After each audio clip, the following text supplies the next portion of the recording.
Okay. Welcome to Thursday, September 17th. We're going to pick things up a little bit from where we left off on Tuesday with rhetoric.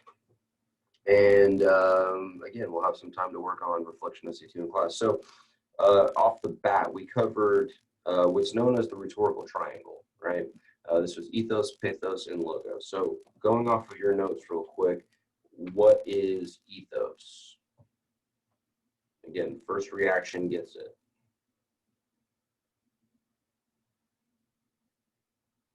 Ethos. Tommy. It's authoritative. Authority, right, yeah, absolutely.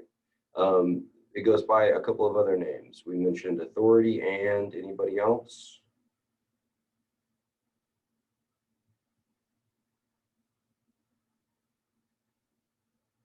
Rachel.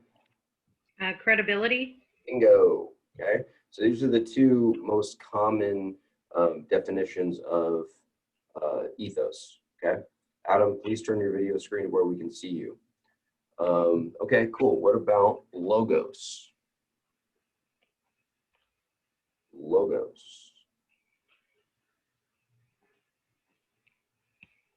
Yes, Parker.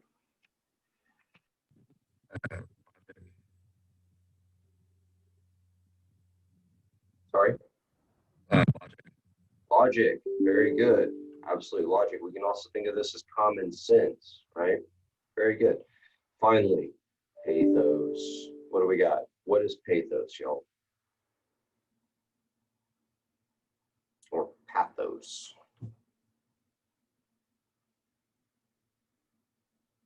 Yes, Teddy.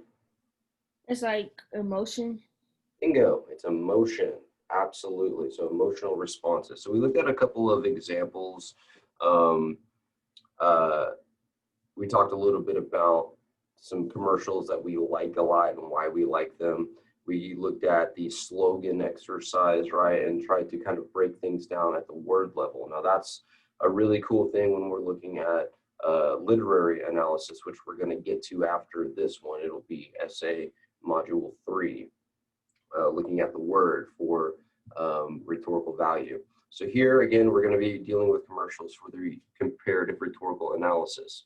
The reflection essay 2, which is due this weekend, asked a similar thing, essentially.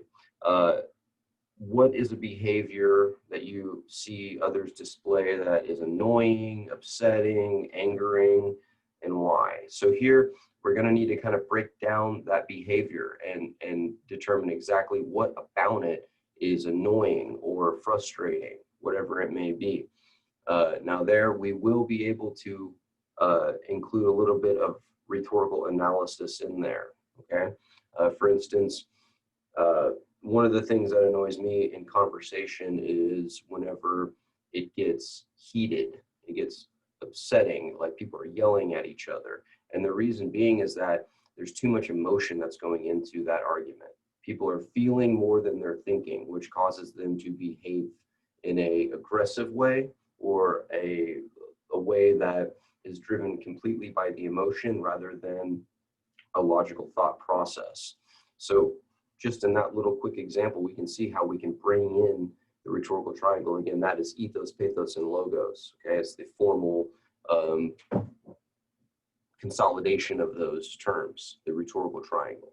Okay, so now that we've kind of got that out there in a quick little recap of the rhetorical triangle, we are going to watch a quick example video. Now you have access to this in the week 5 folder. Let me share my screen real quick. Okay. Cool. So in the week 5 folder, this is the Budweiser commercial. It's listed with all of the other videos for this week. So we're going to take a brief moment to watch this. Let me get my microphone set to where you can hear everything okay. Okay. Quick sound check. It's going to be a rhetorical analysis of the 2015. How's the sound, people? Okay, all right. Pay close attention, take notes as you watch. So this is going to be a rhetorical analysis of the 2015 Budweiser Lost Puppy commercial.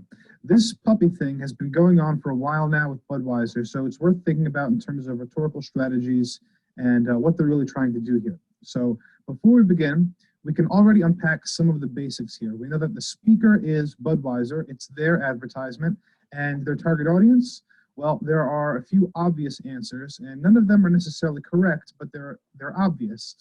So for example, an obvious answer might be American audiences who are 21 and older, but that isn't necessarily true. It could be anyone who's eventually going to be 21, because if they can indoctrinate a 16-year-old into valuing their brand, 5 years down the road, they'll have a paying customer. And there isn't any spoken language in this commercial, so it can apply potentially to any language, any country, as long as the same kind of values that are demonstrated visually here are shared. So maybe the audience isn't as broad as that. Maybe it's not as broad as beer drinkers. Maybe it's a specific kind of beer drinker as well. Perhaps someone who has an affection for puppies, beer drinkers who like puppies, someone who buys into the classic American dream style image of sharing a cold brew with a buddy next to your dog and your horse on a farm. If that idea sounds nice to you, well, you're probably part of their target audience. Their purpose is probably going to be to sell more beer because they're Budweiser. Otherwise, why spend all this money? Now, right off the bat, a couple things to take note of.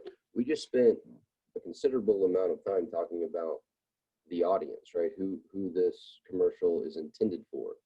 Now, this is ground zero when it comes to rhetorical analysis. If we don't know who the audience is, or if we can't at least put together a sketch of who the audience could be based on what you're seeing in the commercial or reading in the magazine, whatever it may be, there's no way to actually make a statement as to whether or not the message being displayed in the advertisement is getting to the correct audience or is effective, right? Because that's essentially the measuring stick for effectiveness when it comes to commercials or sharing information.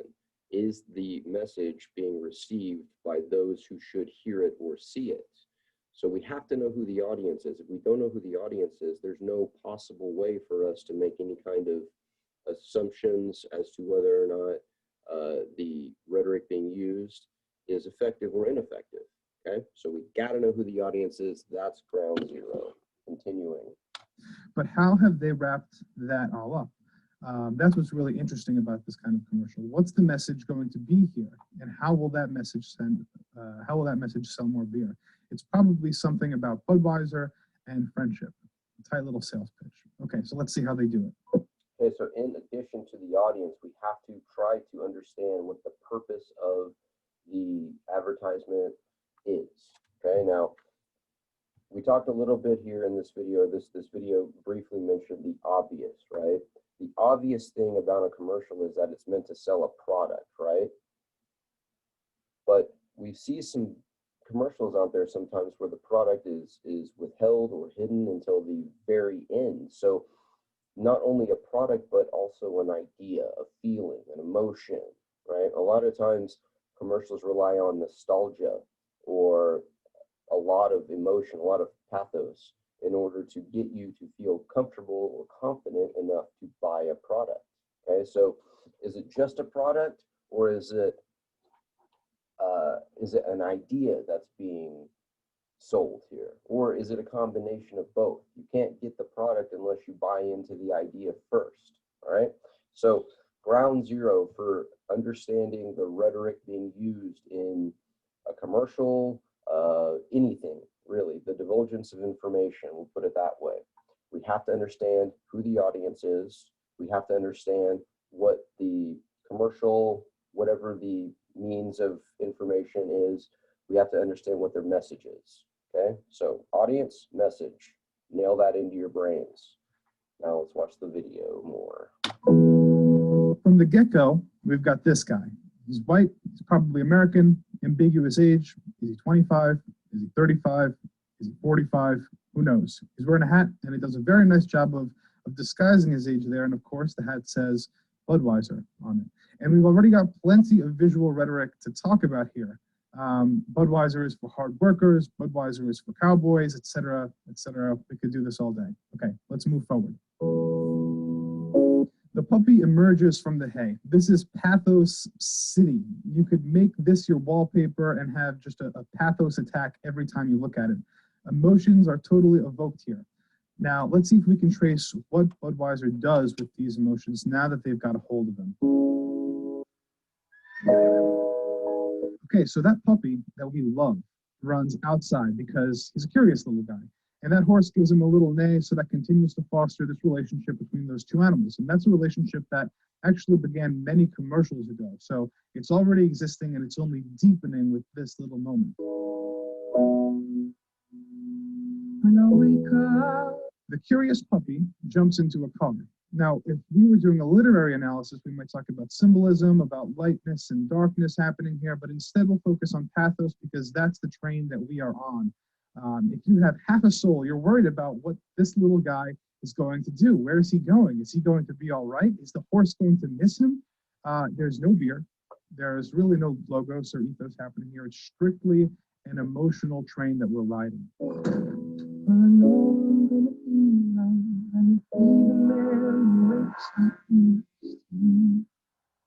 When I go out. So now the juxtaposition of scenes is very interesting here. One is the owner, which is a relatively frantic scene. He's lost his puppy, he's posting flyers. They contain a photograph that happened to be from the previous Budweiser commercial, again, fortifying the depth of that relationship, what's currently at stake, what's falling apart. And in the second scene, the lost puppy, he's totally out of his element. He's in a busy city, right? Which is the first time that's ever happened in these kinds of commercials. And it's not portrayed in a positive light. There's a lot of traffic. It's distressing for the poor little guy and for us as well. Okay, let's freeze it on this image here. This is the saddest puppy I've ever seen in my entire life. And God knows how many hours they kept him in that box, in that rainfall, trying to capture this precise shot. It is so powerful. This is pathos magic. It's 23 seconds into the film, and we are attached to a puppy. We're attached to the relationship that he has with his owner and his horse, and now we are feeling absolutely awful. I'm going to add one thing in there because the speaker of this video just did something that I want you all to avoid. He mentioned the production that went into this shot, how many hours this poor little puppy had to sit in that box just so they can get this one frame shot, okay? People, that doesn't necessarily have to do with the rhetoric of this video, the production of it. Now, it does and it doesn't, right? Because the shots, the cinematography being used is how we see this representation of pathos, okay? But whether or not it took 15 takes to get this shot is irrelevant to the video itself, okay? So the emotion that you should be feeling for this dog right now, the sadness, should come from this image, not how many takes it took in order to get this image. Are y'all with me on that? Okay, cool. Imagine if the commercial had ended here. It would be ridiculous. It would be a pretty solid propaganda campaign if they ended it here and posted, let's say, an opponent's brand on the screen. If they just wrote Coors Light and had that picture of the puppy, that would be pretty effective propaganda, pretty effective rhetoric. But this commercial serves a different purpose. Okay, more sorrow, more sadness. The horse and the man, they're distressed. It's worth speaking to the power that an animal has in this argument. It's worth thinking about it in terms of ethos. And this is something that we often overlook, but it's really interesting. We know that humans can be manipulative. We know that humans can pretend to be sad about something. But animals are typically not so sociopathic or manipulative. We don't expect them. As far as we know, they can't really pretend to be sad. If the man is sad, well, perhaps it's because society is pressuring him to put up those flyers and to make himself seem that way because he's lost his puppy. But if the horse is sad, then we've got a real problem on our hands.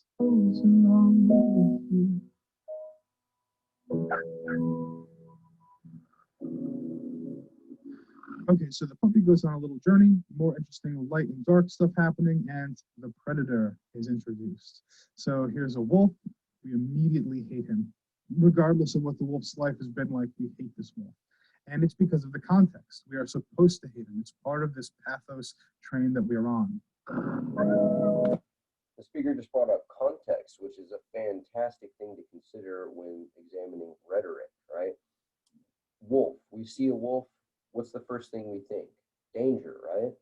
We see a little puppy. What's the first thing we think? Ooh, I want to pet that little puppy, right? It's all within the context of what these things are, right? Now, for instance, another example from this would be the man, right? The owner here. He's working in a stable. He's got Carhartt on. He's wearing kind of working man's clothes.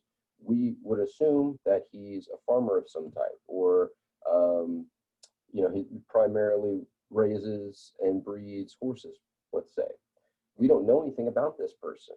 Okay, they could be a visitor to these stalls. This could be somebody else's stalls. We don't know for certain, but because of the way he looks, because of some of the things that he's doing, we can make those associations, right? Similar to what we did with the wolf. We see wolf, we think danger. Why?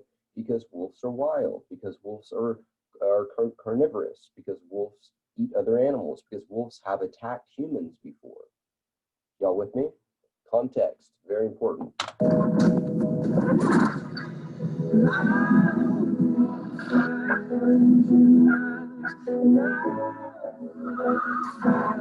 Okay, and the horses save the day. What a delight. That awful burden of pathos, that emotional burden that we've been carrying, it has been lifted completely by these horses.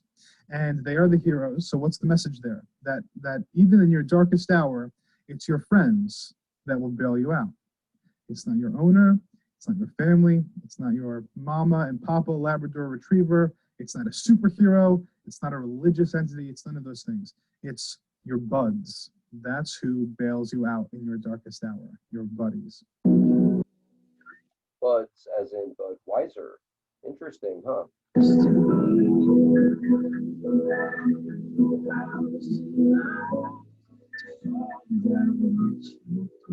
Here, the final shot, the thing that puts a nice little ribbon on the entire argument, the man is drinking a Budweiser with the horse and the pup, with his buds. Why? Because Budweiser is a holy thing to be shared with best buds, with hashtag best buds. The argument is simple, seemingly irrelevant to beer, but it's pretty darn effective. Budweiser is that awesome thing, better than family, better than religious entities, better than superheroes, right? It is the glue between you and your buds. Friendships are important. Cultivate them more deeply with our product, the brew that friendships are made from, Budweiser. Now, he went a little overboard at the end there. There's nothing in this video that suggests that Budweiser is more important than family or religious entities or anything like that, okay? The speaker kind of went off the rails there at the very last moment. Don't be that in your essays. Fair? Okay, cool. Let's try this on our own, okay? We got a really good little guided example here of how rhetorical analysis can work, spotting certain things that are going on within it and identifying ethos, pathos, and logos. Now here, almost entirely pathos, right? Very easy to spot because it's all on these images that are intended to provoke an emotional response. The puppy, the horse, the puppy running away, the wanted sign, the wolf, the horses, the Clydesdales saving the day, right? All of these images are meant to give you an emotional response. There is some ethos in it, right? We see the wolf, we think danger. Now that's ethos and pathos working in conjunction, essentially here. But it makes sense. It would make less sense, let's say, if that shot was exactly the same, but instead of a wolf, it was, let's say, a black lab, right? Wouldn't have the same context, so it wouldn't necessarily be ethos either. It wouldn't make sense, right? It would also hurt the logos. So we got a little bit of ethos in there, but it's mostly all pathos. So again, let's try this on our own here, okay? Somebody give me a product.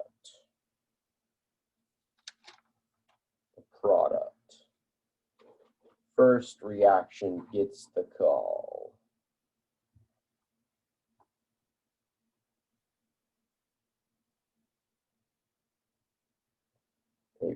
Product. Okay, Kaylee, what do you got? What's your product?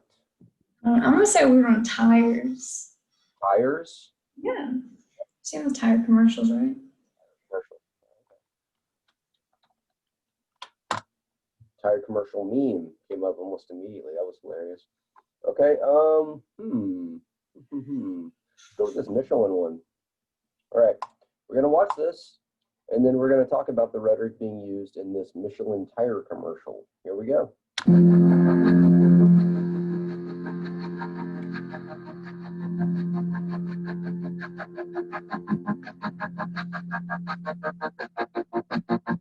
I walk a lonely road, the only one that I have ever known.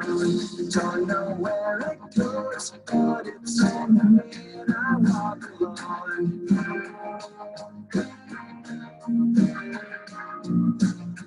I walk this empty street on the boulevard of broken dreams, where the city sleeps and I'm the only one and I walk alone.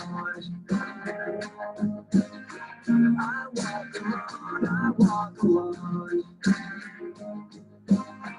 I walk alone, my shadow's alone. I walk beside me, my shadow, I see only things fading.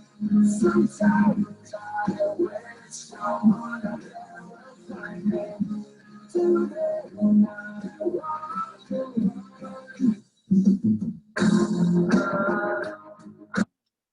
Actually,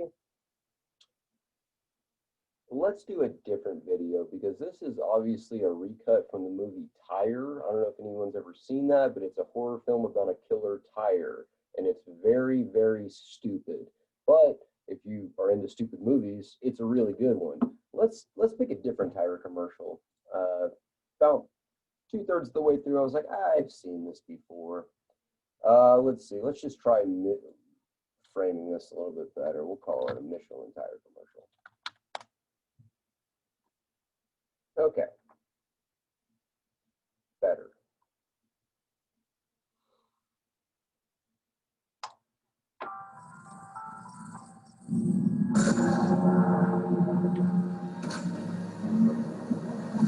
There once was a peaceful town held captive by an evil gas pump.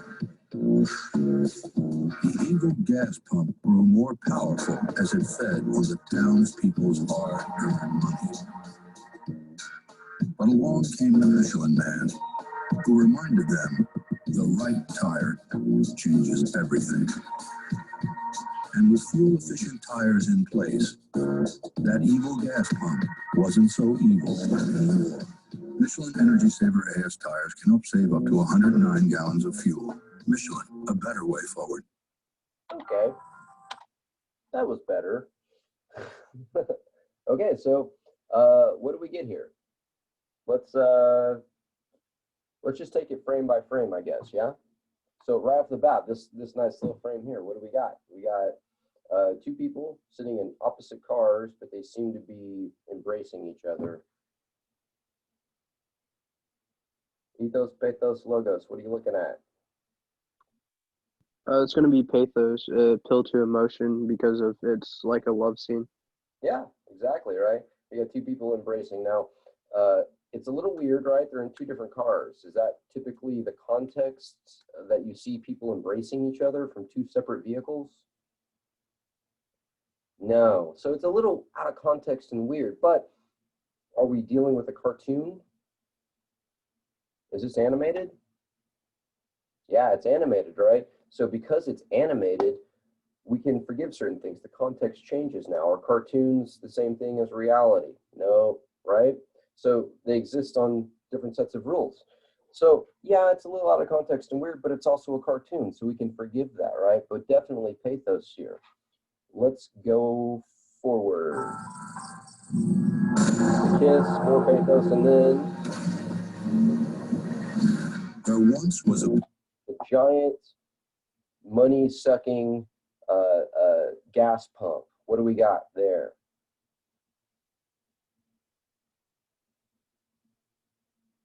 Does anybody think, yes, Tommy? I think it's a little bit of pathos and logos because logos is like common sense. You have, I mean, gas prices get ridiculous sometimes, so there's that association. And then pathos because it's this big, scary thing.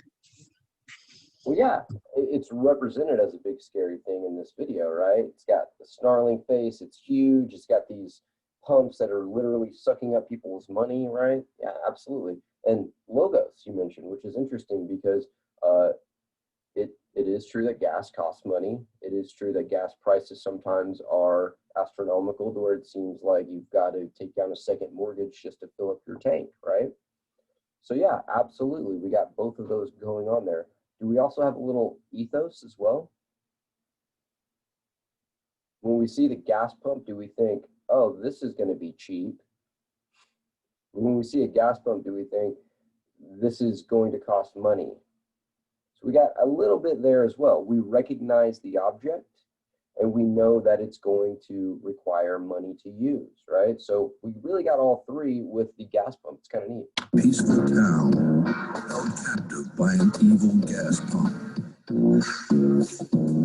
Now it's really on the nose there with the voiceover, right? The evil gas pump, right? Really beating you over the head with the pathos, right? Trying to get you to feel negatively about this gas pump, right?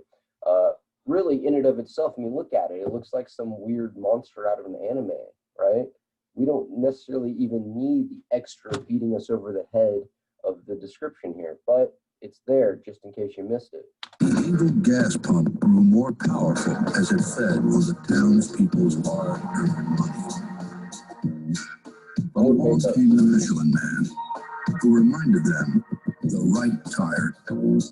Okay, what just happened? Along came the Michelin Man.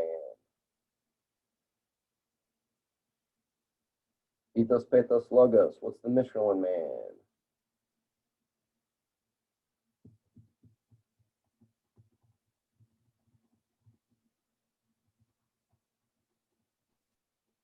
Isn't it gonna be ethos because he's like trust as a superhero, like credibility with trust.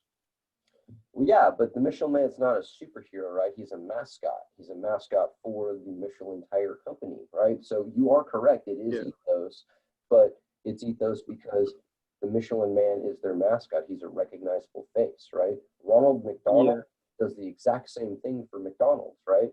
You can see Ronald McDonald's face and you instantly know what that is, right? Or what's associated with that face, right? Same thing with the Michelin Man. So bringing him in brings in a level of ethos, right? Maybe a little pathos as well, because in this context, he is the superhero, right? So a little bit of both, a little bit of pathos, mostly ethos here. Everything. And with fuel-efficient tires in place, that evil gas pump wasn't so evil anymore. Michelin Energy. Okay, we're going to stop there. The solution to the problem here is using Michelin tires. This will make it so that you don't have to spend as much at the gas pump.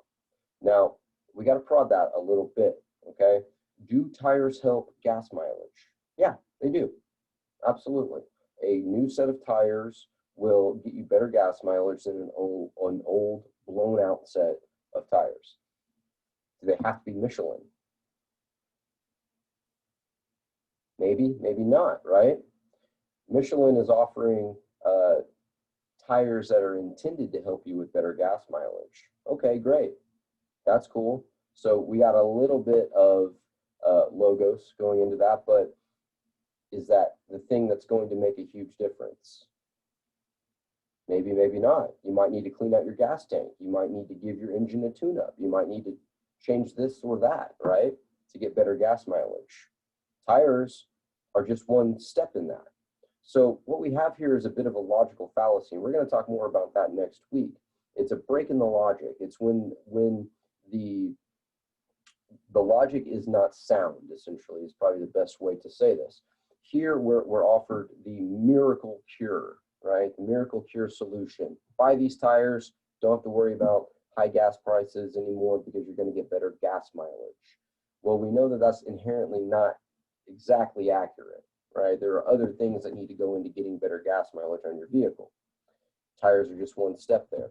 So I'm going to hold off on talking too much about the logical fallacy for now, but we're essentially given a miracle cure. When you're given a miracle cure, 9 times out of 10, it's a logical fallacy, okay? Now we got a little bit else. Let's stop on this frame here. Michelin Energy Savers AS tires can save up to 109 gallons of fuel. Well, that sounds cool, right? What do we got there? Ethos, pathos, or logos? What do you think? We're being given information.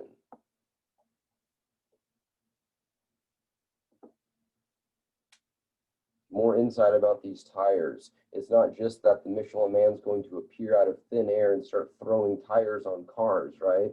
It's telling you a little bit about the tires themselves. So we got little logos here, right? Tommy, what do you got? I was going to say logos, but also ethos, because the credibility with the brand of tires, they're one of the better known brands of tires. And so you think that if they're going to spend all this money, then, you know, they might be right if they're that popular, which is a little bit of logos too. Okay, yeah, absolutely. We got a little ethos, we got a little logos playing around here, right? Logos in that we have some more information. We know a little bit more about these tires now, which would make sense if we're being asked to buy these tires, right? We want to know what we're buying, yeah? For the most part, that's the way it's done. Ethos in that not only are we seeing the Michelin man here, but we're being given that information, right? When you have full disclosure of something, it's more likely to be trusted, right? It's more likely to be at least considered. So we got that. Now, is it perfect? No, right? Can save up to 109 gallons of fuel per what? Per year? Per week? Per lifetime of the tire? It's not specific enough, right? So it's not perfect, but it's an attempt at it, right? Could be better, perhaps. Saver AS tires can help save up to 109 gallons of fuel. Michelin, a better way forward. A better way forward. Here we have ethos, because it is their calling card, right? It's their company slogan, similar to the Michelin man being their company mascot. Making sense? Yeah? Okay, cool. So I'm going to stop sharing screen now and get my thing set back up. Tag. Okay. So let's get back to work on reflection essay 2, taking some of the things that we just discussed through rhetorical analysis. We have a disagreeable behavior that we've encountered, and we feel that it's disagreeable. Now, we left off on naming that behavior, writing a thesis statement about it, correct? Yeah. So that means that we have some of the reasons why this behavior is disagreeable. That's where we left off on Tuesday. Am I wrong? Okay, good. So now we're going to take each of those reasons why the behavior is disagreeable for you, and we're going to try to figure out which of the rhetorical triangle components best suits the description for that annoyance, or that reason why you have the annoyance. Okay, so similar to what I gave you earlier about, what was the example? Oh my goodness. Weird conversation things that I find annoying. Somebody help me out. What did I say earlier?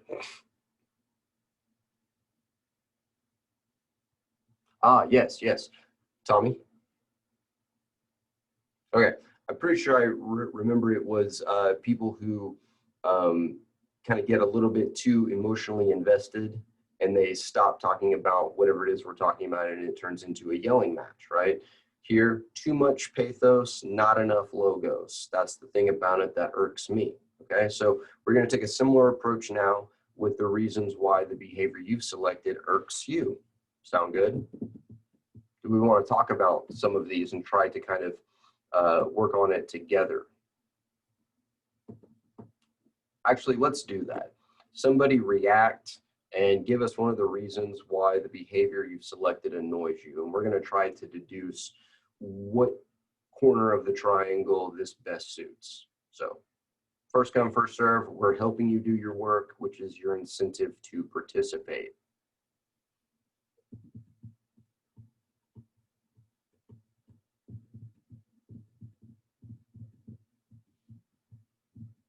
Okay, Kaylee.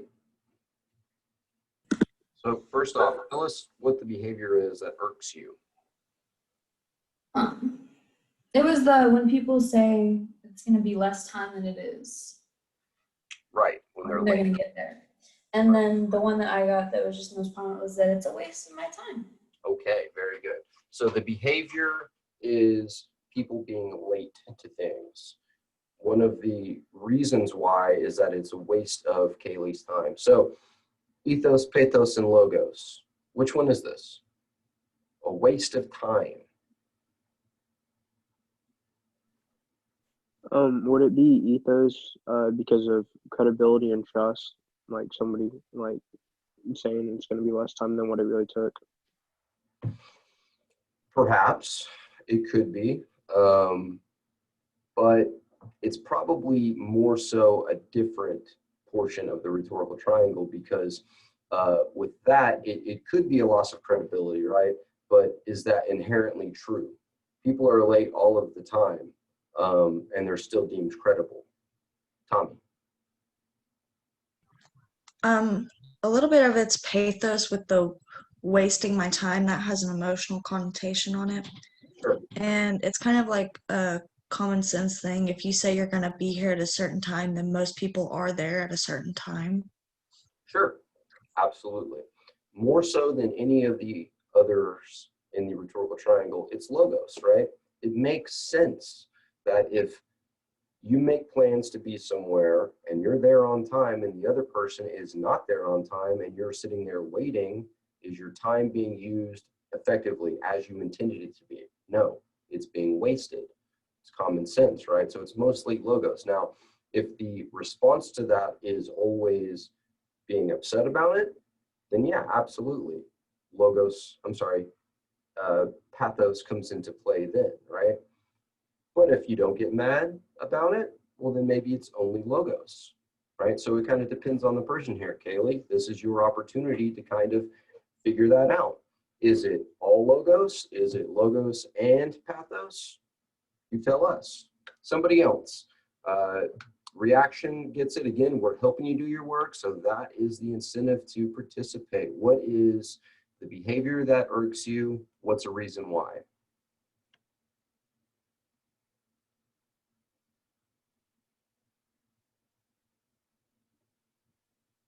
Whoever reacts gets it.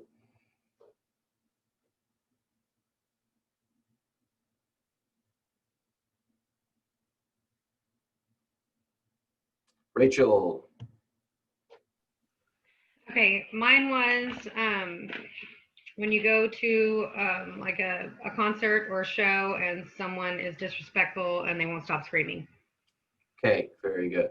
You're at an event, you're at a show, concert, whatever, and somebody is being distracting. So why does that irk you? Okay, well, let's say the waste of my money, that's logo. So let's do it's disruptive or distracting. Okay, 1 second, y'all.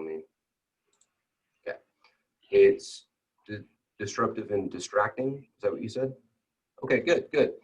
All right, what is it, people? Ethos, pathos, or logos? You're at a concert, you're at a show, you're at a comedy thing, whatever it is. Somebody is hooping and hollering. Teddy. That's logos. Okay. Can you explain why? Because like if you're at a show, you would want to be respectful to everybody else at the show, and you're supposed to be quiet when you're at a movie. Okay. So why are you supposed to be quiet when you're at a movie, right? Because that's the thing you're there to do. Yeah. Similar to a concert. Yeah, get your hands up, have fun, right?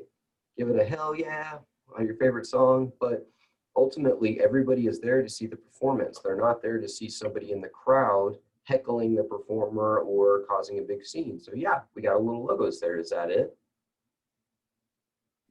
Yes. Okay. Anybody else have another interpretation of that?